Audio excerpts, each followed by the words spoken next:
He was my oldest friend in this world. When he died, he left me savings and a letter that changed everything I thought I understood. I had known Torren for 12 years before he died. We had met at a trading post on the outer edge of the Verdun settlement. Two people equally out of place. Him a Kelhari merchant who had come too far from his home territory, me a human trader who had come farther still. We had shared a table because there were no other tables, and we had talked because the alternative was silence, and we had discovered over the course of that evening that we were, despite the difference in our species, approximately the same kind of person. The kind that notices details. The kind that asks questions. The kind that finds the same things funny and the same things worth being serious about. 12 years of crossing paths, sharing meals, sending messages between worlds, covering for each other when business went sideways. The kind of friendship that does not require proximity to stay real. I received the message from a settlement's keeper 3 weeks after Torren's death. He had passed quietly, a cardiac condition that the Kelhari medical system had managed for years before it finally outran the management. He had known it was coming. He had apparently prepared. The letter arrived with the legal documentation. Torren had left me everything. His trading post on Verdun. His inventory, 40 years of accumulated rare goods from 6 systems. His savings account, which was considerably larger than I had understood his business to be. His house, a stone and timber structure at the edge of the settlement market that I had visited twice and both times admired without saying so, because admiring things you cannot have is a habit you learn when you travel. And at the bottom of the documentation, a final item listed under the heading Household and Dependents, a single name. Mira, his wife. I had not known Torren had a wife. 12 years of friendship, and he had never mentioned her. I read the legal documentation 3 times looking for a clearer explanation and found only the Kelhari inheritance statute that Torren had cited. Under Kelhari law, an unclaimed dependent spouse defaulted to the nearest trusted household upon the death of the bonded partner. Torren had designated me as the nearest trusted household in his formal will, filed 6 months before his death, which meant he had made this decision deliberately and with full knowledge of what he was doing.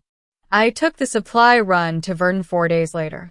The trading post was exactly as I remembered it. Low stone building, wooden sign, the particular smell of spices and metal and old paper that Torren had always carried with him slightly. The settlement keeper met me at the door and walked me through the inventory, the paperwork, the house keys. I asked about Mira. The keeper pointed toward the back of the trading post, where a door I had never noticed led to a small attached residence. He knocked. A moment passed. Then the door opened. She was younger than I had expected. Not young in terms of years.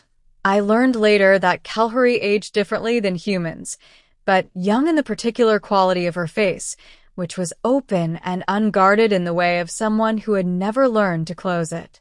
Her skin was the same olive green as Torren's had been, lighter than his, with the small pointed ears of her species visible through the loose dark waves of her hair. Her eyes were amber, warm and careful at the same time, the eyes of someone who had been waiting for something and was now assessing whether it had arrived. She looked at me for a moment. Then she said, "You are the human, Jace." "Yes," I said. "Torren talked about you," she said. "He never mentioned you," I said honestly. Something moved across her face that was not quite a smile and not quite sadness, but occupied the territory between them. "I know," she said. "He told me he wouldn't. He said if you knew about me in advance, you would feel obligated to consider me in your decisions, and he did not want that. He wanted you to choose for yourself when the time came." I stood in the doorway of the small residence attached to my friend's trading post and understood, for the first time, the full architecture of what Torren had built. The inheritance was not the trading post. The trading post was incidental. The inheritance was this introduction, This door, this moment that he had set in motion 6 months before his death with the patience and care of someone who had known both of us well and had decided, without telling either of us, that we should know each other.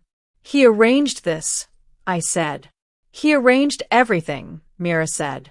There was no bitterness in it, just the particular quality of someone who understood and had accepted what they understood. He said you were the best person he knew.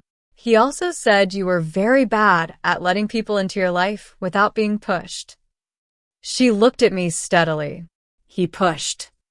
I thought about Torren, about the 12 years of shared meals and messages, about the way he had always asked the questions that got to the thing you were actually thinking rather than the thing you were saying.